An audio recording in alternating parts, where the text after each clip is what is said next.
Welcome to the last breakfast. Please enjoy the video. You're starting on the router login. Go ahead and sign in now. First, make sure the T-Mobile gateway is online and your device is connected. Wi-Fi or Ethernet both work. Next, open a browser and navigate to the local admin page or use the T-Mobile Home Internet app, then enter your T-Mobile ID and password. If prompted, complete two-factor authentication so you can access Wi-Fi settings. This prevents lockouts later. Once done, locate the network or Wi-Fi section to begin changing credentials. Now you'll update the SSID and passphrase. This is where you control who connects.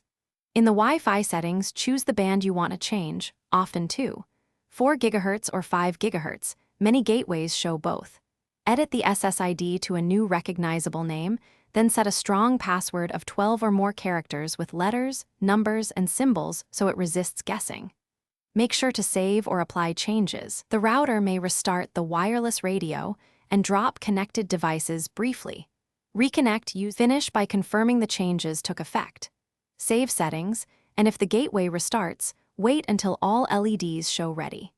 Then reconnect one device first to verify the new SSID and password, and update phones, computers, and smart devices in turn so nothing loses service.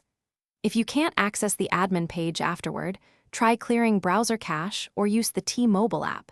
If you remain locked out, perform a local factory, reset only as a last resort, and contact support for account recovery. This prevents accidental data loss. Thanks for watching. If this was helpful, leave a like and consider subscribing. See you next time.